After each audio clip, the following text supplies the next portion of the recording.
네, 슈플로우 시간입니다. 미국판 마켓컬리라고 불리는 식료품 배달 업체 인스타카트가 뉴욕 증시에 상장한 첫날부터 두 자릿수대 강세를 보이면서 성공적으로 안착을 했습니다. 인스타카트는 공모가인 $30 대비 $40 이상으로 또는 $42에 개장해서 조금 탄력을 줄인 상태로 12%가량의 상승으로 거래를 마쳤는데요. 외에도 지난 12일 상장과 동시에 미증시를 끌어올렸던 ARM, 암 같은 경우에도 상장 첫날부터 25%가량이나 폭등을 한 바가 있죠. 덕분에 나스닥 지수가 특히 상승을 했고요. 필라델피아 반도체 지수를 비롯해서 반도체 종목들의 주가 상승을 견인하기도 했습니다.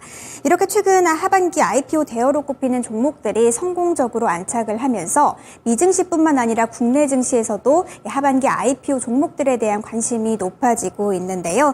증권가에선 특히 두산 로보틱스와 또 밀리의 서재 등이 기관 수요 예측에서 흥행에 성공하면서 다시 한번 IPO 시장에 활력을 불어넣을 것으로 예상을 하고 있습니다.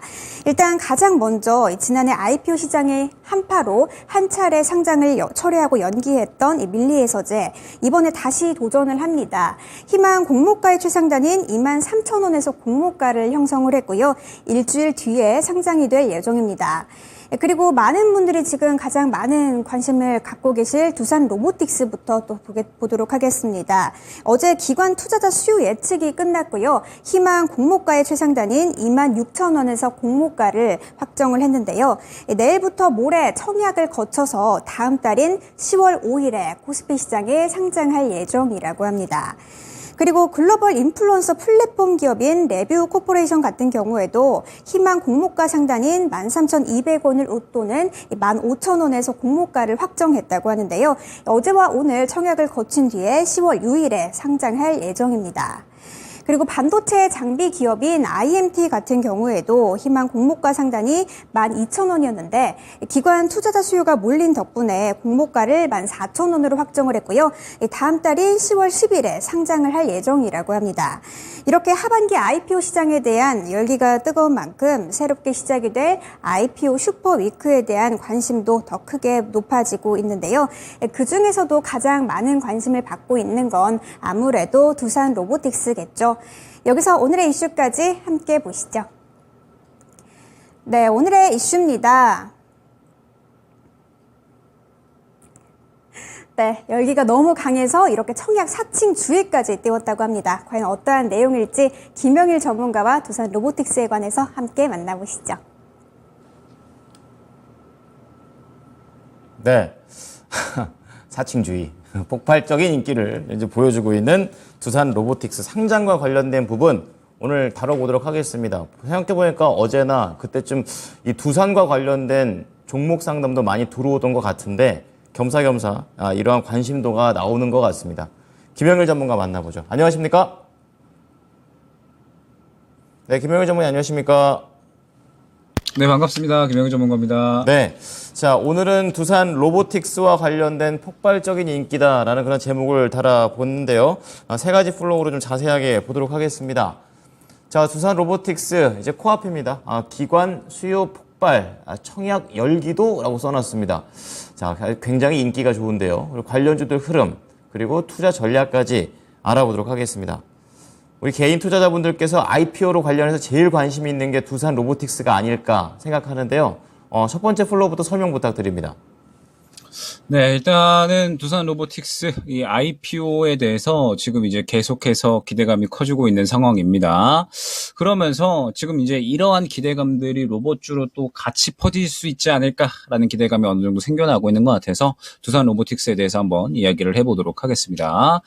자, 일단 두산 로보틱스가 이제 오는 15일까지 이 수요 예측을 걸치면서 19일에 이제 공모가를 결정을 이제 했죠. 그러면서 공모가 예상 범위가 21,000원에서 이제 26,000원까지 나왔었는데 일단 이 공모가에 대한 부분은 어느 정도 이제 27,000원 정도로 정해진 것 같습니다. 그러면서 지금 현재 상태에서 이 공모가 대비해서 결국에는 과연 이 두산 로보틱스가 얼마나 성장을 할 수 있을 것인가, 얼마나 프리미엄이 붙을 수 있을 것인가, 지금 이 부분이 상당히 이 관심이 모아지는 부분이다라고 생각을 해주시면 될 것 같아요. 지금 이 공모가에 대해서 이제 잠깐 이미지를 보면서 가게 되면 일단 이 레인보우 로보틱스와 함께 이 비교를 해보면 조금 더 잘 보이실 것 같습니다.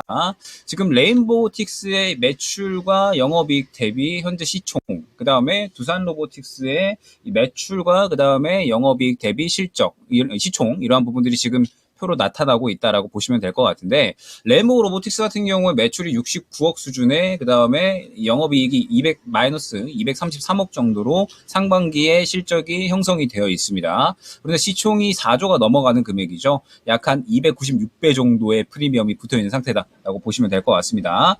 지금 그러면서 이제 두산 로보틱스가 공모가가 26,000원이죠. 26,000원인데 지금 만약에 이 공모가가 26,000원 기준으로 형성이 된다라고 했을 때 시가총액은 1조 6,853억 정도로 프리미엄이 35배 정도밖에는 붙지를 않아요. 그러다 보니까 두산 로보틱스가 상장을 하게 되면 레인보우 로보틱스가 이만큼이나 프리미엄이 붙어 있는데 두산 로보틱스 같은 경우도 당연히 프리미엄이 어마어마하게 붙을 수 있지 않을까. 레인보우 로보틱스가 지금 300배 정도가 붙어 있는데 이러면 두산 로보틱스는 더 붙을 수 있지 않을까라는 그러한 기대감이 형성이 되고 있는 겁니다. 상장 첫날 같은 경우에는 공모가의 60%에서 400%까지 가격 제한폭이 올라갈 수가 있죠. 그렇기 때문에 첫날에 400% 바로 올라가는 거 아니야? 라는 이러한 이제 기대감이 형성되고 있다라고 생각을 해주시면 될 것 같습니다. 역시나 두산 로보틱스가 이렇게 이 기대감을 크게 띄워 올리는 부분은 아무래도 지금 현재 이 두산 로보틱스가 로봇주 중에서는 가장 앞서고 있기 때문에 실적에 대한 부분이 가장 훌륭하기 때문에 그렇다 생각을 해주시면 될 것 같습니다. 글로벌 협동 로봇 시장 점유율 4%를 차지를 하면서 국내 최대 협동 로봇 기업이다라고 생각을 해주시면 될 것 같고, 시장 선점에 대한 부분들, 사업 포트폴리오를 계속해서 확대를 하면서 경쟁력을 어느 정도 키워나가고 있는 부분들이 역시나 우리나라 로봇주 중에서는 가장 주목받는 이유가 되지 않을까 생각이 됩니다. 이 두산 로보틱스가 총 13개의 협동 로봇 라인업을 가지고 있죠. 그러면서 업계 최다 라인업을 구축을 하고 있는 상태에서 이 협동 로봇뿐만 아니라 제조 부분에다 서비스 부분까지 계속해서 사업을 확대하고 있는 상황이다 생각을 해주시면 될 것 같습니다. 그러면서 이 두산 로보틱스 같은 경우에는 해외 매출이 비중의 절반 이상을 훨씬 넘어가거든요. 그렇기 때문에 이 해외의 판매 라인도 잘 따놓은 상황이라서 이 부분도 어느 정도 이 평가를 받는 데 있어서 상당히 도움이 될 수 있을 것이다 생각이 됩니다. 일단 이번에 상장으로 조달하는 자금 가운데 일단 탑업인 투자 자금으로 약 한 2,000억 넘는 돈이 어느 정도 활용이 될 것이다 라고 생각이 되고 있고, 그 다음에 추가적으로 수원 공장 증설, 그 다음에 제2공장 신설에 310억 정도를 이제 투자를 할 예정이다라고 이야기를 하고 있습니다. 지금 현재 두산 로보틱스가 올해 약 한 3,200대 정도 생산할 수 있는 캐파를 갖춰놓은 상태인데, 시설 투자를 통해서 2026년까지 약 4배 정도 생산 능력을 끌어올릴 거다라고 이야기를 하고 있는 그런 상황이다라고 보시면 될 것 같습니다. 두산 로보틱스가 지금 워낙에 이 수요가 폭발하고 있는 상황이다 보니까 이 굉장히 기대감이 커지고 있다라고 말씀을 드렸었죠.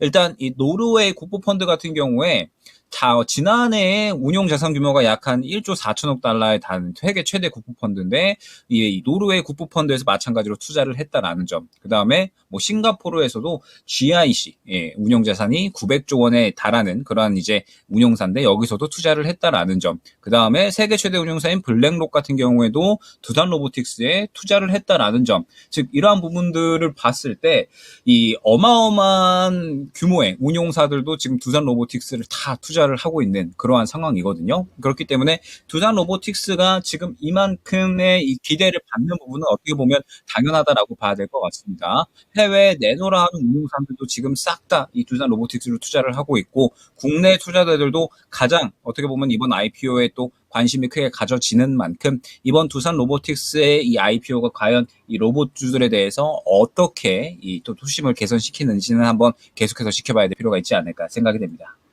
네. 자, 협동 로봇과 관련해서는 국내 1등, 그리고 글로벌 경쟁력도 어느 정도 갖추고 있는 두산 로보틱스입니다. 뭐, 개인 투자자뿐만이 아니라 기관들까지 관심이 많다고 지금 또 알려주셨는데요. 자, 이러한 내용과 관련해서 관련주들도 움직이겠죠? 지금 현재 흐름 어떻습니까? 네, 일단은 두산 로보틱스가 10월 5일 날에 상장 예정입니다. 그렇기 때문에 이 10월 5일 날이 결국에는 기준이 될 수가 있을 것 같아요.